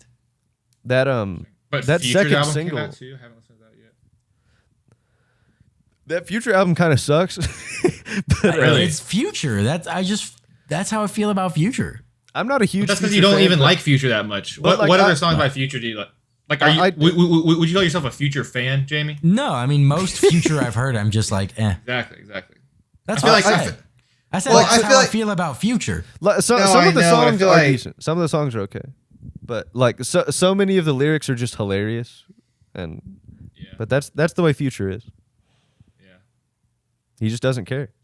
He used Sorry, Jamie. a GQ outtake for the like cover picture. Oh yeah. Is that what that like- was? Yeah. You mean cover art, dude? Yeah, my bad. My fault. actually yeah, cover I'm art. like, Dro- You're kinda- Dropout Boogie you're kinda also comes out disrespecting May the- 13th. Wait, what does? Black Keys' new album comes out May 13th as Who? well. bro, me and Jamie Black Keys. feasting. This poster. Yeah, next The Friday, me and people Nick are who- finna fucking who lose it. recorded this studio that's on my hat right here. Yeah, Yep. that band. Yep. Half of whom is producing Marcus King's new album. Yep. Interesting. Yeah, we know you care Okay. about that, Jordan. All I've been listening to was pretty much the same stuff. I literally only listen to my on repeat right now. Oh, and that song called "We Did It" by Kanye West We did it. with We did it. Baby Keem and Migos. I've been listening to that's off Graduation Donda a too, decent right? amount. Yeah. I've been back on the like Graduation Hell yeah. grind a little bit. Someone Graduation's at work. good, dude. Someone at work the other day, like someone was talking about metal, and then they joked and like said, "Yeah, like how do you guys feel about Kirk Franklin?" And everybody was like, "What?" And like nobody understood it. And I was like, I spoke up and I was like, I think I know who that is, but who are they? And he was like, it's like a southern like well known like gospel singer. And I was like, dude, what are you talking? I was like, isn't he featured on the College Dropout on like Kanye's first album on some song? And he was like, yeah, he is. And I was like, why did you bring that up? Like, no one understands that joke that you just made except for me. Like, just Barely. out of sheer random chance. Right. And ASAP Rocky name drops Kirk Franklin on like Distorted Records just randomly. Like I just very, very randomly knew who it was, and I was like, Right. I was like, you literally just killed That's the such a weird conversation. niche and, joke and to, I just grabbed the thread, like, and Yeah. I was like, wait, I know what you're talking about. It was just What so the strange. fuck? That's an out of left field one. Yeah. That's a 10% of a 10%er right there. But everything I am, it's become kind of like a TikTok sound a little bit. And every time I hear it, I'm like, I should go listen to that song again. Fair enough. Oh damn, here we go again. Flashing lights. Very good. Incredible. Flashing. Lights. American Boy. I've been bumping that a little bit too. Dude, I need to listen to that song so I don't actually ever say the wrong lyrics. By accident. Number 1 victory royale. Yeah, Fortnite, we about to get down. Still the best TikTok I've ever seen was someone doing a Midwest emo cover of that Fortnite cover of that song. Fortnite parody of that song. I think I know. I think that made me quit I almost TikTok. clicked stop. Dude, what the fuck is wrong with me? I almost clicked stop recording instead of reading the outro. Run that shit. All I've been doing is drinking green tea and honey. We're off one this episode. Dude, this has been a trip. But I mean, we were Thank on you. topic for the first hour and 10 minutes, and then I we feel like went that's on completely a 20-minute incorrect. movie rant. I feel like we didn't start talking about the album for like half an hour. We didn't. 25 minutes to be exact. Yeah, We'll see. We'll see. I was in gonna say I editing. remember looking at the timestamp. Oh man! All right, listen. That's besides the point. Okay. Thanks for sticking in there for these marathon episodes, listener. We're True, rambling. true. We're Thank you, going thank you, crazy. thank you. We're blacking out in the booth. Hit us with the outro, Jamie. when you close your eyes, we do love you. So yes, to summarize, we just wanted to say thanks for sticking it out and listening this week and watching. If you did, reminder, we're on YouTube on video episodes. Remember to tune in next week where we're going to be looking at The Carter 3 by Lil Wayne, a classic of Jordan's. I feel like hands might get thrown. We'll see. We'll see how it turns out. Such a good album. But be sure to listen to it as much as you want so you can kind of have your own thoughts and mentally join in the discussion with us. And also, once again, if you want to keep up with the show or share your thoughts about this week's episode, check out the socials. We're on Twitter at ListUpPodcast and Instagram at ListenUpPod. Those are the accounts, as well as our personal handles, the merch links, and I'm pretty sure the YouTube link. They're going to be in the description of wherever you found this episode. There's a link tree on Instagram, those socials that you can find, like Nick's playlist and our various other things that we do.